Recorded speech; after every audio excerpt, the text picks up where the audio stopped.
بہت دنیا میں ہم نے اپنے آپ کو ملوث کر رکھا ہے. کچھ راتیں اللہ رب العزت کی عبادت میں تو لگائیں. اللہ کے نبی صلی اللہ تعالیٰ علیہ وسلم کی ایک حدیث ہے جامع الاصول سے نقل کی ہوئی. رجب المرجب کے پہلے جمعے جو ہم لوگ ابھی گزر چکے ابھی، یعنی وہ رات تو گزر چکی، کل کی جو گزری ہوئی رات ہے رجب کی، یہ پہلی جمعہ کی شب تھی. اس کے متعلق روایت ہے کہ 12 رکعتیں جو مغرب کے بعد سے لے کر عشاء کے درمیان پڑھتا ہے، اللہ کریم اس کے تمام گناہوں کو معاف کرتا ہے اور اس سال اس کو پورے طور پر ناگہانی آفات سے محفوظ رکھتا ہے اور شیطان کے اس پر قابو پانے سے بھی اس کو اللہ محفوظ رکھتا ہے. تو یہ تھی تیاریاں، یہ ساری چیزیں ابھی سے تیاریاں ہونی چاہیے. رجب کے 3 دن آتے ہیں جس کے متعلق فرمایا گیا ہے ایام بیز میں بھی 13 14 15 یا 14 15 16 یہ جو تاریخیں آتی ہیں اس میں روزے رکھو. اس کی بھی بڑی فضیلت ہے کہ تم تیاریاں ابھی سے شروع کر دو کہ رمضان المبارکہ میں اچھی فصل دیکھ سکے، ہمارے جسم کے اندر بدلاؤ آ سکے، ہمارے دل کے اندر انقلاب آ سکے.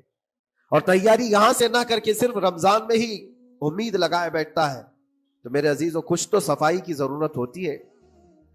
آپ نے اگر زمین خریدی کھیتی باڑی کی غرض سے اور گئے، وہاں جاتے ہی آپ نے سوچا کہ اس میں فصل آ جانی چاہیے، تو کسانوں سے پوچھو تو بتائیں گے آپ کو نہیں، زمین کو پہلے صاف کرنا پڑتا ہے، کچرے ہوں گے اس کے اندر بہت سارے، ہل چلاؤ یا کسی بھی طرح سے اس کو صاف کرو.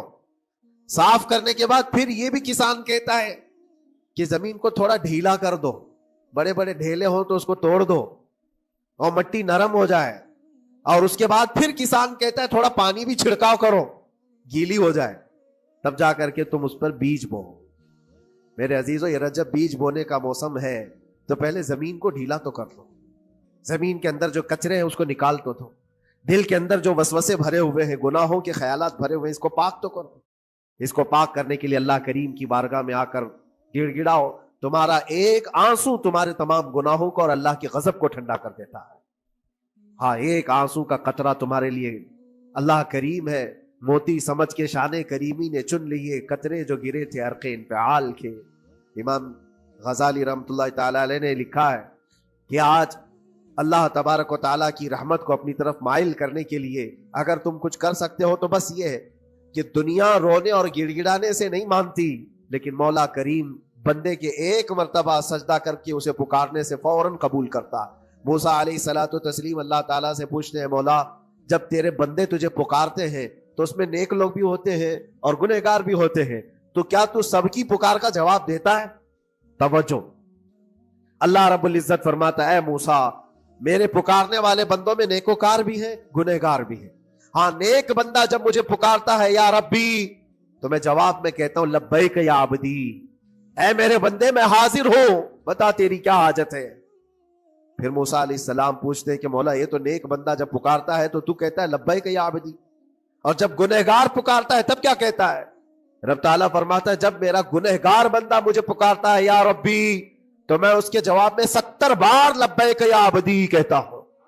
ایک بار پکارے 70 بار جواب. ایسا کیوں ہے؟ تو فرماتا ہے میرا رب نیکوکار کو اس کی نیکیوں پر بھروسہ ہے کہ اللہ معاف کرے، اور گنہگار کو صرف میری رحمت پر بھروسہ ہے.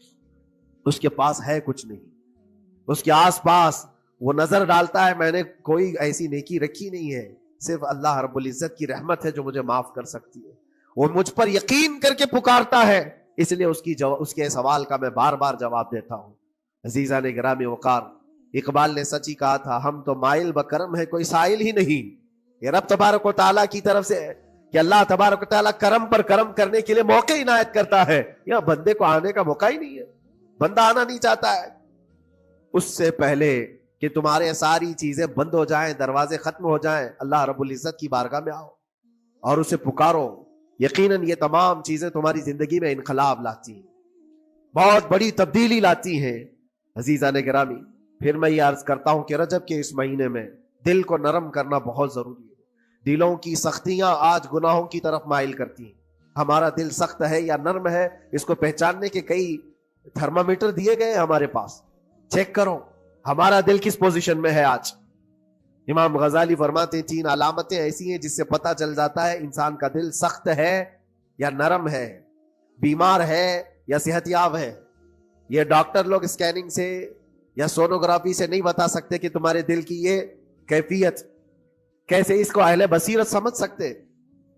فرماتے ہیں کہ اگر مسجد میں زیادہ دیر تک بیٹھ نہیں پاتا تو سمجھ لو اس کا دل بیمار ہے، اس کا دل سخت ہو چکا ہے، اس کو مسجد میں بیٹھنے نہیں دیتا. یہی دل ٹیلی ویژن کے سامنے 3 گھنٹے بیٹھے، اس کو کچھ بھی اکتاہٹ نہیں آتی، موبائل پر گیم کھیلتا رہتا ہے، 4 گھنٹے گزر گئے کہ 5 گھنٹے گزر گئے اسے پتہ ہی نہیں. آج ایک سروے کے مطابق ہر انسان جو موبائل چلاتا ہے اس میں 18 گھنٹے وہ بزی ہے دن کے.